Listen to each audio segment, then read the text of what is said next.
web analytics, and we've been a Google partner since 2010. Today I'm going to give you a crash course in SEO. It's a very complex subject, so I'm going to try and focus on the things that are going to be the ones that bring you the best results and the most effective techniques. So, our agenda. We're going to start by looking at what is SEO, we're going to look at why it's good for startups, and then I'm going to take you through some of the key ranking factors. We're then going to break down the process of an SEO project. I'm going to take you through keyword research, what we do for content, how we optimize on-page and off-page, and then finally we're going to look at how we measure the results of what we've done. Word of warning, there are some technical aspects obviously to SEO. It's unavoidable in this subject. I'm not a developer, though, so I'm not going to be coding or anything, but you've got my permission if I get a bit too geeky to have a nap or leave the room. Okay, so what is SEO? SEO is the process by which we improve the visibility of our website on key terms that our potential clients are searching for. So we're really looking for these people who are searching for things that make them good possible clients for us. Of course, when I refer to SEO, I'm talking about the organic, natural results. Those are these ones you see here in the green bit, and not these which are the paid ads that we pay every time someone clicks. Why does search matter? So, as I said, people who are searching, they're not browsing Facebook and looking at photos of cats. They're really looking for something. So it means that I'm finding them at the time when they actually are interested in what I have to say. So it's very unique in that it's a very targeted form of traffic. And volume, 40,000 queries per second in Google every second, and 3.5 billion searches a day. I'm pretty sure that as startups, we'd all like just a little bit of that massive pie. And why as a startup do I care? Because, as I said before, the only way I'm going to get seen for these highly targeted queries is if I optimize my site, because it's so competitive nowadays. And frankly, nowadays, none of us bother to go past the first page. Very, very rarely do we go past the first page. So I need that visibility near the top. Okay, so now I'm going to take you through some of the ranking factors. There are a huge number of ranking factors. It's a very complex algorithm. It's constantly evolving. This is the report which comes out every year from Searchmetrics. So this analyzes the top 30 factors that we need to worry about. And obviously, it's changing all the time. We need to remember that the heart of everything, there is an engine. It's an algorithm. It's a machine that's making these decisions. And so it's following a pattern. And we need to tweak our content to fit into this pattern if we're going to be successful. There are certain things also on the user side which determine the rankings nowadays. And one of these is the query type. So if I type in timer 5 minutes, I literally get a handy timer straight in the search results now. If I type in a question, what is SEO? Google no longer just returns a big bunch of links and I have to go find it. It pulls in a definition from a trusted source. So in this case, Wikipedia is answering my question, again, directly in the results. Flight numbers. I get my gates, I get deliveries, arrival times, any delays, again, real-time data updated in the results. And chandelier, if I search for chandelier now, I don't get information on ornate dining room lights. They give me the video of Sia's song, because they're assuming that I want to watch it, again, in the search results. Other factors that influence what I see as a searcher is my social graph. So Google knows things that I've liked on Google+, and those things my friends have liked, and it's going to give me things which it feels are more relevant to me because of that. My profile, my Google account language, my location, again, I'm getting results that are tailored to my needs, and also my previous behavior. So Google knows if I'm constantly searching for something and I'm clicking on result number 6, it's going to start to move that up for me because it's trying to be helpful. So that means that if you are one of these people who constantly searches for something that's relevant to your business and you click on your result, eventually you're going to see rankings that are not the same as somebody else because Google's trying to be helpful. Okay, those are some of the things on the user side, but what about on the side of the website that we can control? Again, there are lots of ranking factors. By far, the most important ranking factor is your content. The content you have on your site determines where you're going to rank. Google is looking for authority content. It doesn't want repetitive, spammy stuff. They're looking for content that adds value. They like lots of content, not just text. We're talking about videos, files, presentations, infographics. And they also want to see that you're updating frequently. They want to see that you're maintaining your site and you're putting effort into it. And also unique. They don't like duplicate content. They don't like sites that just pull content from other sources and it's not yours. It's not something you've created. Technical factors. So in order to help Google understand and index the content on our pages, we have to create things that help them understand, like a page title and a meta description, which goes in our source code. These are things that help Google understand what our pages are about. How fast is your site? We're in the age of mobile now, and page loading time is hugely important. Domain age, so the longer I've been around, the more Google's going to trust me. And also the click-through rate on the search results. So the more people who click on my result, Google understands that that means that my result is relevant for that query. So again, that's going to help me move up. And finally, links. So the number and the quality of the links that are pointing back to your pages and your domain as a whole have been a very core part of the ranking algorithm for many, many years, and it's still important to this day. Up and coming, very important user experience. Have we got a logical layout? Have we got a good navigation? Is it easy for customers to browse around our site? How long are they staying on our site? Google knows a lot of this stuff from our analytics as well, so they are using this data. Bounce rate. How many people come to your site and then leave straight away? They bounce off. This means that they're not finding relevant content. And finally, return to the search results. This is the ultimate no-no. If I search and I come to your site and I click that back button, Google knows that. And that gives my site a little minus point because they feel that it means that I wasn't relevant to that query. So on that query, I will start to see my position going down. Social signals. So Google and Bing both considered how many times our URLs have been tweeted, retweeted, shared, and liked on Facebook. +1, obviously Google Plus has a lot of information feeding back. And the authority of the person sharing the URL. So if I have an article on my blog which is shared by an industry guru, then that has a lot more weight than, say, my cousin tweeting it out, because it means that that person is influential in that field. And coming soon, we have a big algorithm update coming on the 21st of April, which has been called Mobile Get On in the industry. So on the 21st of April, Google has announced that mobile-friendly sites or non-mobile friendly sites will see their rankings affected on all mobile searches. Why are they doing this? So basically, mobile search is on the rise. This is data from the UK and the US. You can see that the growth rate on mobile phones versus tablets and desktops is huge. It's much, much larger. Some more data, which is more recent. This is the last 2 years. You can see by December last year, 21% of all searches in Google were done on a mobile phone. So that means that 1 in 3 of all searches now are on either a mobile or a tablet. What that means is that Google has to protect its users. It has to push us all to be more mobile friendly so that they can protect the experience from their results for their users and continue to sell ads and make loads of money. So they've given us a really handy tool, the mobile friendly test, where I simply go to this link.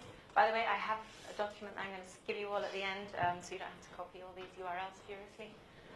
Here, I'm just going to stick my website URL, click on the Analyze button, and then I'm going to get, hopefully, this really nice message that tells me, awesome, my page is mobile friendly. Important to note, this algorithm is a page-level algorithm, which means that if you have one page that is not mobile friendly, it's not going to hurt your whole site. It just means that any page that does not pass this test is going to be downgraded on mobile searches. This algorithm also is not affecting tablets or desktops yet, but obviously in the future we don't know. In order to be mobile friendly as well, what you need to be doing is you need to make sure that your site renders well on all screen sizes. You need to make sure it loads quickly and also that it's thumb friendly, so no buttons that are too close together. Okay, so we've looked at some of the factors, and now we're going to look at the stages of an SEO project. And we're going to start with the first one, which is keyword research. So this is where we look at what people are searching for, how much volume there is in which markets, and then we try to choose our target keywords. There's obviously loads of tools. I am biased being a Google partner, but I'm trying to show you some of them, the free ones, obviously because it's for startups. But the Google Keyword Planner. So this gives me the opportunity to look for how much volume there is on certain keywords that I've already identified, but also to find new words. So here I can search for new keyword ideas, or I can get volume on ones that I've already found. In this case, if I click on search for new keyword ideas, I get this handy screen where I can stick in some seed words and let Google come back with some ideas, or I can stick in my landing page or my competitor's website, and then again let Google do some of the hard work for me. So when you fill that in and you click Get Ideas, for this example I've decided I'm selling mosquito repellent free. You can see here I get this really nice graph back which shows me the monthly searches, and I can see that the demand for my product goes up in the summer months, as you'd expect anyway. And underneath this graph, I get this really nice chart which shows me it's separated the keywords into themes for me so that I can quickly start to highlight areas that I perhaps want to research more. So here, for example, sorry, the quality is not very good, but you were supposed to see these numbers. The mosquito cream has around 1,800 searches, but here I'm seeing that the repellent for babies, which I hadn't thought of before, has over 5,000 a month. So maybe that's something I want to look into a little bit more. If I then click on this ad group, I can go down to the level of the phrases and see how much demand there is every month for each phrase, and then I can start to download all this data and build my database of keywords. Just to note, these things here, they're related to AdWords. So the Keyword Planner is actually inside AdWords, but it's free. You can just sign up. You don't have to actually advertise to use it. But this data here on the competition and suggested bid is obviously if you're going to advertise. You can ignore it. Okay, SimilarWeb. This is another tool where you can plug in your competitor's URL and click on search, and it will come back to you with this really nice list of all the words that they're ranking on organically, and if they're advertising, it will give you some keywords that are paid. So again, I can get all these keywords and put them in my spreadsheet so that I'm starting to build up a database of ideas. SEMrush, another tool for competitive analysis. You can again plug in your competitor's URL and click on search, and you're going to get another big list of keywords. And all these keywords, by the way, we can go back to the planner and put them in and see how much volume there is. So Google Trends, this is another free tool that's out there, which gives you ideas on where you could possibly innovate. So with Google Trends, I get to compare specific keywords over time and see whether they're in decline or whether they're growing, because the last thing I want to do is spend months preparing an SEO project and find out that I've actually focused on something which has already been going down. So here I can see I'm comparing the blue line, sorry that cut off, the blue line is mosquito net, the green line is mosquito spray, and the red line is mosquito repellent, which was my initial idea. So I can see here that the blue line is really growing, so I can click on that and find out which words inside that are the ones that are contributing to this huge rise. So I can see here that it's actually mosquito nets for beds. So that's giving me an idea now of possibly complementary products I might want to consider. I can also click on regional interest to determine, for example, here I've clicked on mosquito spray, and I can see that the growth in those queries are coming mainly from these two markets. And this is going to start to help me with my marketing planning as well. Global Market Finder. So this is, again, another tool. This is part of the Google Translate suite of tools. And with Market Finder, this is a great place for me to look at opportunities where perhaps I want to expand globally. So again, I'm going to type in my words, mosquito repellent, insect repellent, and mosquito net, now that I know I'm interested in that too. And then I filter, I choose which countries I want to look into. In this case, I've selected G20. And then it will come back with this. This is a big chart showing me which countries have interest in these products. And what's also really helpful is it's giving me the local search volumes, but in their own language for my keywords. So that can really help me to start to understand how I want to be promoting it. I can see Germany's got a huge amount of interest, followed by France. And this thing here can be really helpful when you're trying to look at a new market. For example, Do I call it a pavement or a path or a sidewalk? So here I can start to see regional differences that will help me as well when I'm targeting specific keywords. Okay, so now we've got a huge list of keywords and they're all in a spreadsheet and we don't know what to do, we don't know where to start.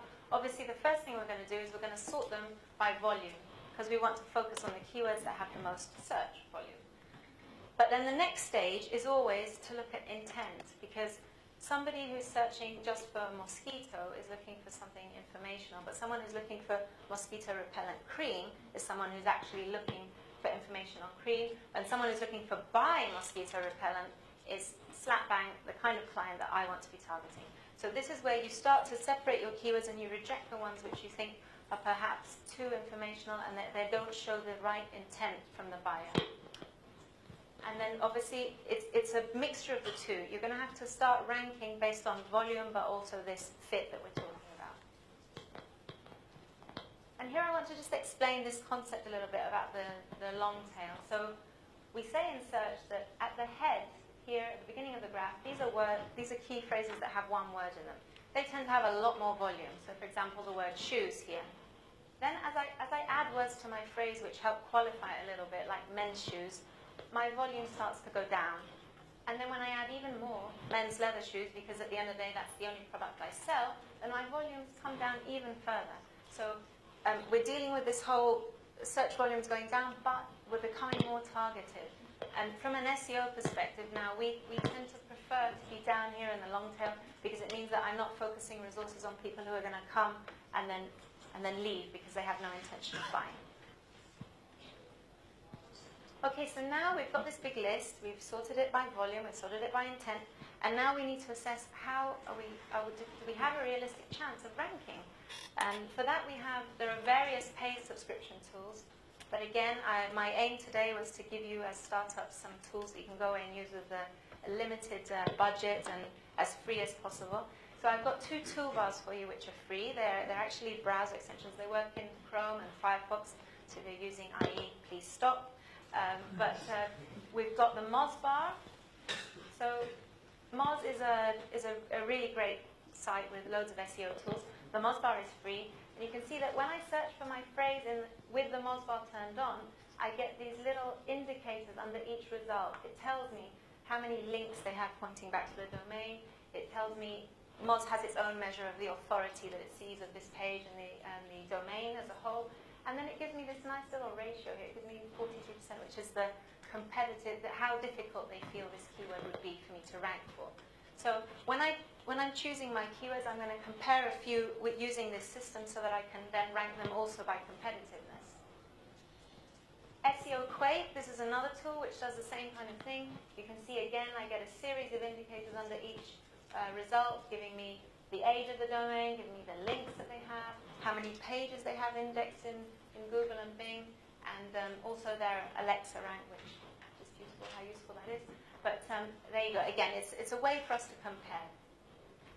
Another thing that the Moz bar does as well is when I go to a specific website, I can also see how many times it was shared on Facebook and tweeted out. So again, I can start to build an image of how competitive everything is. Okay, so just to close on that, selecting your final keywords, there's no kind of white and black with it. You've got to look at volume, you've got to look at competitiveness, you've got to look at intent, and then you've got to go with a bit of a gut feeling as well, because at the end of the day, you know where your market is going. There may be something that is rising, perhaps doesn't look good now, but you know that there's potential there. So it's kind of go with your gut in my experience as well for that final decision once you've assessed that everything else is good and you can't make a decision on the final target. Okay, so next we need to create our content. And for this we've got 3 rules for you.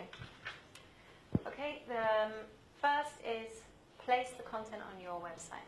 So Google is looking to see that your site is an authority in your area. So you need to make sure that when you do all these wonderful articles and explanations that they're on your own domain so that you get the credit for them. You need to also make sure you've got an ongoing strategy. You need to have this content, as we said, it has to be updated frequently. So make sure you've got a strategy for bringing things out on a regular basis whether that be your blog posts or white papers, and try and make content that is inherently helpful to people, the things that solve problems as well as being entertaining and engaging. So something that really helps your target audience. And authority content. So this is what Google is looking for. They're looking for content that places you as an expert in your field. That means it has to add value to your industry. It's got to command trust. And you want it, of course, as we said before, to be helpful, but also to be engaging and capture their attention. And here I want to talk a little bit about the Google Panda update. So this was an algorithm update which came about in February 2011, and it actually helped sites with higher quality content come back up to the top, and it pushed down sites that had spammy content, repetitive stuff, sites that had just been put together for the search engines. And so this is another reason why we need to be focusing on this very good content. Very good advice for every day here as well. Don't forget to eat. And here I'm referring to Google's quality guidelines. Okay, so when the algorithm bubbles up sites that look a bit suspect in terms of where they should be ranking, Google has a huge team of manual reviewers.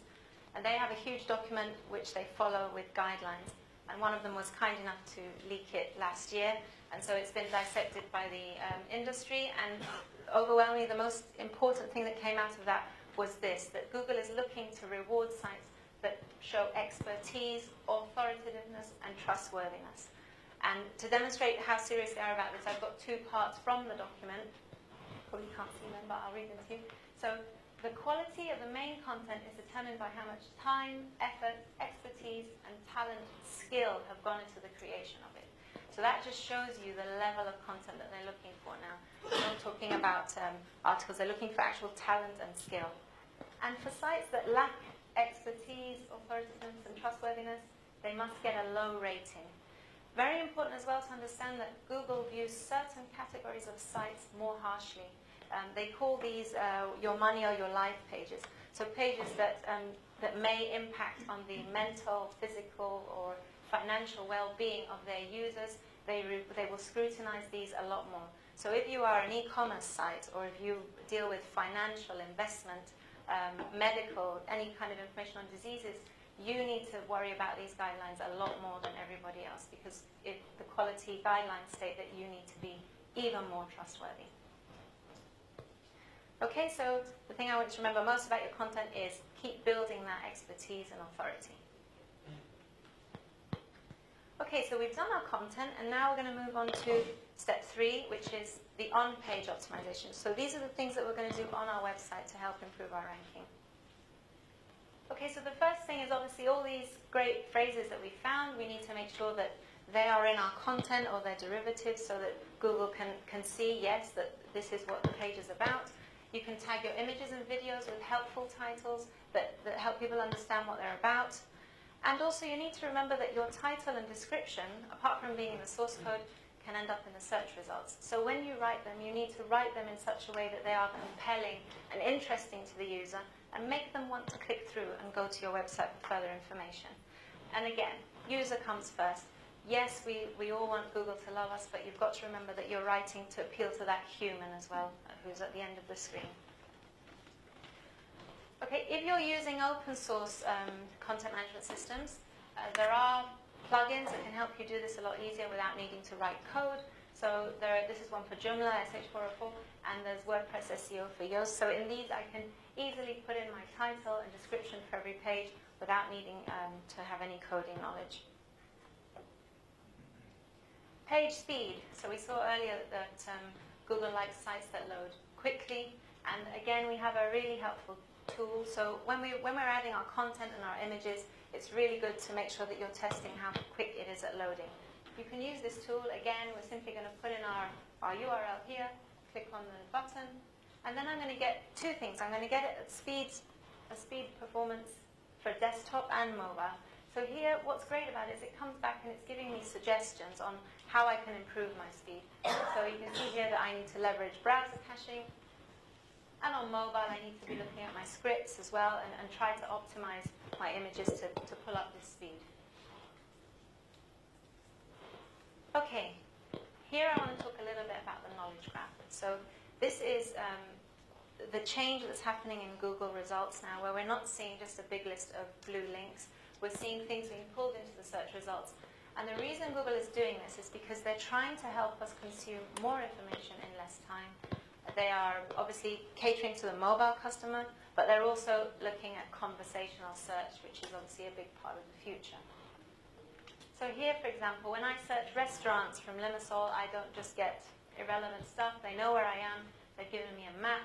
They've given me a list of restaurants. And they're also giving me the phone number because they're guessing that I want to call up and book a table. So again, they're starting to understand the intent of my search from the way I'm phrasing it and from their experience. And so they're trying to give us things that are easier for us to use. Another example. If you put in a release date for a film now, you will get the answer here, but then you'll also get these things. You'll get information on the cast, on the director, running times. So again, they're starting to understand what we're after and saving us the trouble of having to click and go anywhere else. Mojito. They're assuming straight away I want to make one. So I've got all the ingredients here and preparation, again, directly in the search results. So the result of all this knowledge graph business is what? It is that when I do a search now on 5-star hotel types, if I'm ranking number 1 organically, I'm actually all the way down here now. So it's very hard to get visibility with this new knowledge graph thing. So what I wanted to do is to show you a little bit about how you can get into the knowledge graph. Do we have developers in the audience? Okay, a few. So this is going to interest them more than everyone else, sorry. Okay, so schema markup. Schema markup is a collection of HTML tags which help you to tag your site in such a way that Google understands what these individual elements are. So for example, I can tag one line and say, this is my address, this is my company logo, and I help Google to get what it needs to pull this information into the search results. This is an example.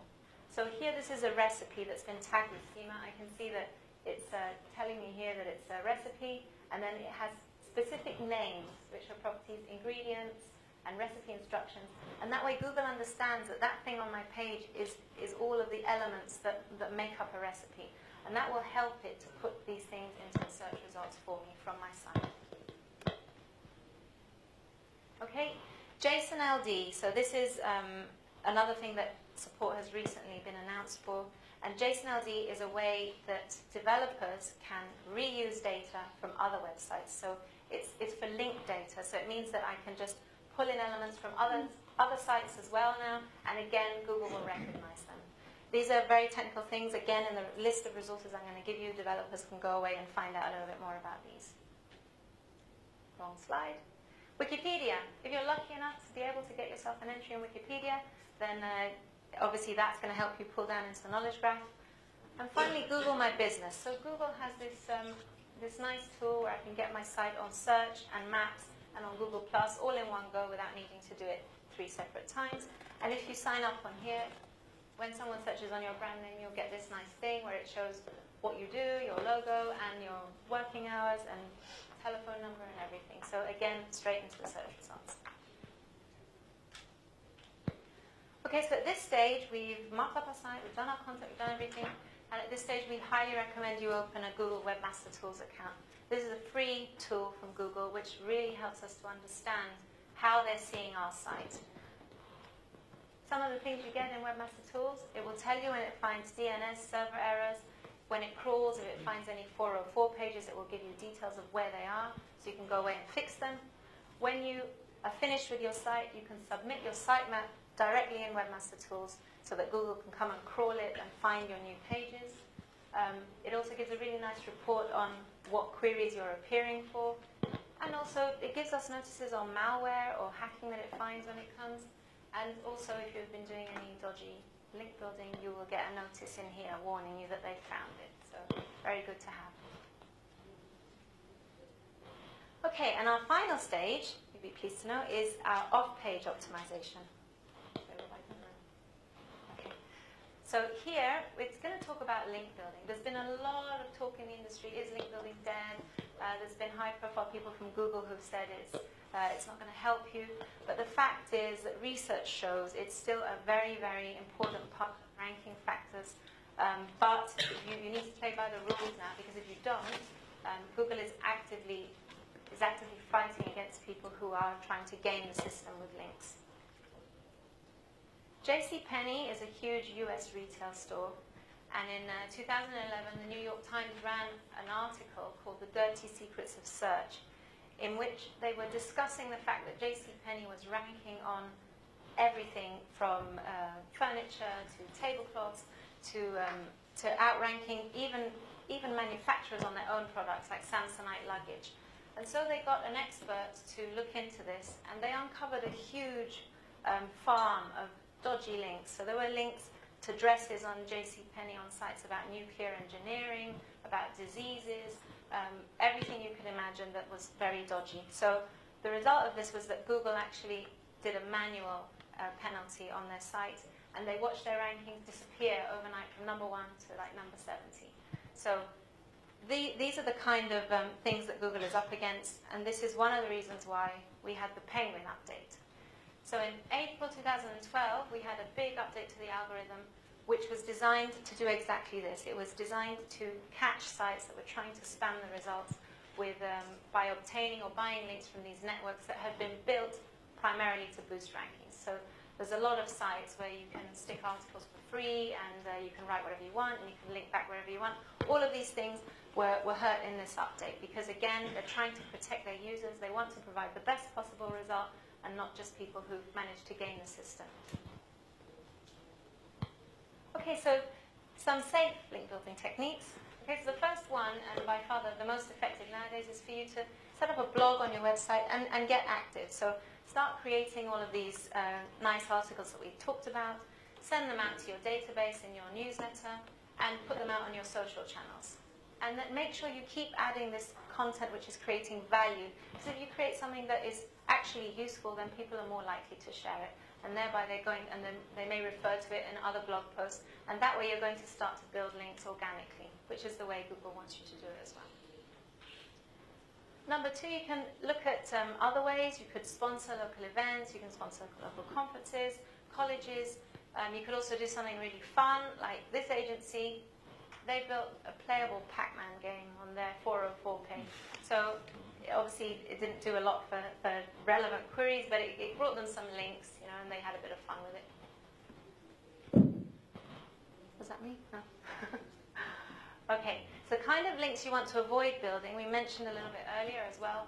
There are a lot of article sites out there where you can stick your content in for free. There's a lot of free press release submission sites.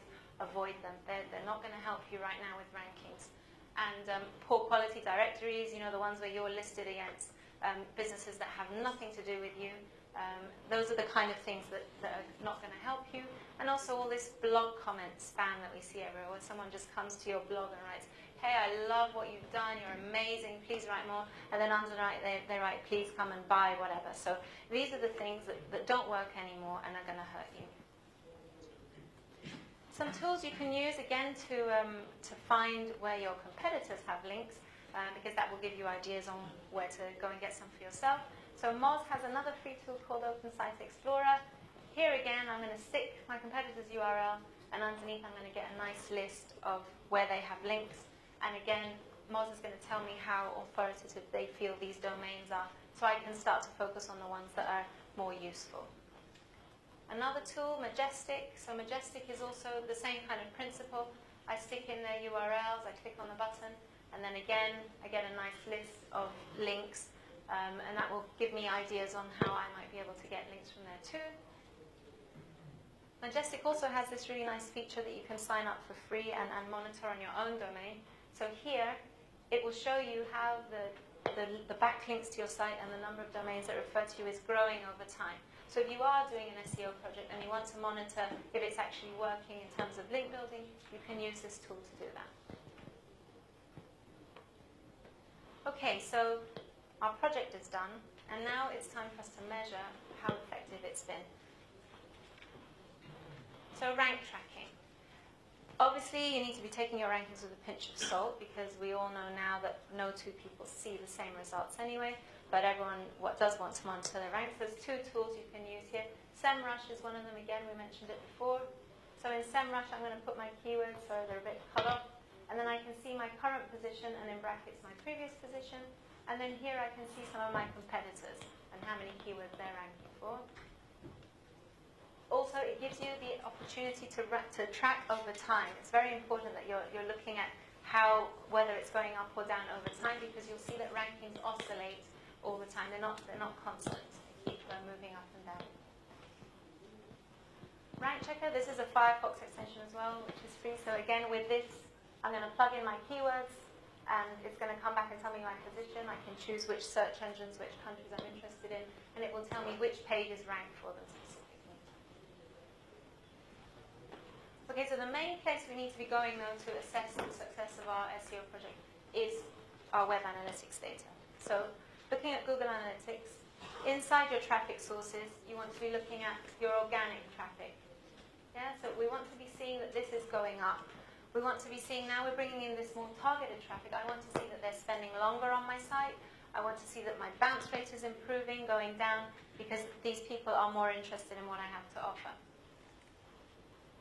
Within that, I can also click down to the keyword level and see what keywords people came on. But here we have a problem that Google has done this not provided thing. So they're protecting users' privacy, and they won't let us see this level of detail that we used to have to tell us the search query that actually brought the person to our site. Unless we do ads, in which case they're quite happy to give up everyone's privacy. And then the other thing I need to look at, here I've done a segment on my organic traffic, and I'm looking at the pages they land on. So here, again, very important, I want to see from the sites that they're landing on, do any of them have a high bounce? Do I have any where I perhaps have layout issues or navigation issues that I need to work on in order to make sure that they stay longer? Because remember, people who go back to the search results from my site, that's not going to help me in Google. And yeah, if you connect your Google Webmaster Tools account with your Google Analytics account, you will get this really nice report within Analytics, which is under Search Engine Optimization. So this doesn't tell you all the keywords, but it tells you some of the results that you have visibility on. So it's not very clear, sorry, but here I can see the keywords, I can see my average position, I can see whether it's going up or going down, and I can also see my click-through rate. This is my click-through rate from the search results to my website, which remember is a part of the ranking algorithm. So again, I want to be checking here that it's going up rather than down, and that's an indication that what I'm doing is working. Sorry, it's not that noisy. And finally, conversions. It's great to have all this traffic, but at the end of the day, I'm a business and I want to sell. So I need to be looking at my conversions. You need to set up goals in your analytics so you can measure what this source of traffic is actually bringing you in terms of results. Here you can see this is a client of ours who, this is their organic traffic that we segmented out, and we can see that what their goal was they had Android app downloads and iOS app downloads. So we're seeing here that they had 32 people and a 5.25% conversion rate on this organic traffic. So these are the kind of things we want to see, and we want to see them getting better over time and increasing with the SEO project. Okay, so a couple of things about startups and SEO. So a lot of people say, well, I have a new product and it's an innovation and nobody's actually looking for it. What am I going to do in terms of SEO? So in that case, if it's something that people are perhaps not searching for, your job as a startup is to go out and find this potential audience and community. You need to find them on forums, on blogs. You need to engage with them on social media and start to create a buzz around your product. Because then you'll only be able to benefit from organic once you've got a level of awareness about what your product does and your brand name. Another thing that's very important, when you're a startup and people don't know you yet, there's a lot of focus on you as an individual, as a potential business partner, and you need to make sure, you need to check what your name is ranking on, your key members of staff, your company, your brand name, and all of these things, just to make sure that you have a positive profile out there, and check what your friends have tagged you onto. Okay, so before I go to my most important takeaway that I want you to stay with today, I have a little test. This is an awareness test. How many passes does the team in white make?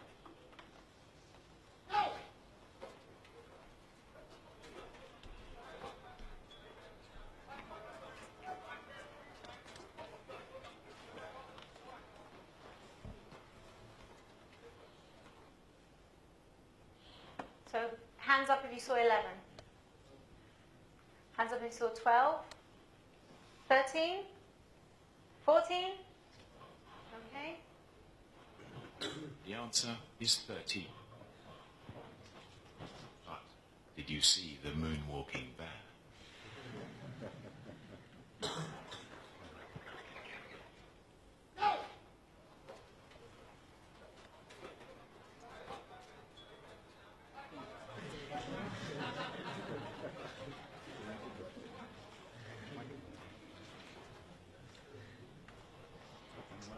Okay, so the point is here, don't focus so much on the small details that you ignore, you lose sight of the big picture. That's very, very important with your data and also with your SEO project. And that leads me nicely to my final takeaway, which is from Rand Fishkin. He's the founder of Moz. If you chase the algorithms religiously, you are likely to lose sight of the larger goal of appealing to your human audience. So always remember that the person we need to appeal to is not Google, but it's our end user. The conversion, the valuable conversion, is still going to happen on our site, and it's very, very important that you remain focused on that and don't just obsess about SEO, because it's all about the user. That's it from me. We have a big list of all of these tools I've talked about on this short URL here, so just copy it and you'll be able to access all of them. Feel free to contact me on any of these. Facebook, I won't accept you unless I know you because I'm a mummy and I have rude friends. So, but feel free to get in touch with me any other way. Thank you very much.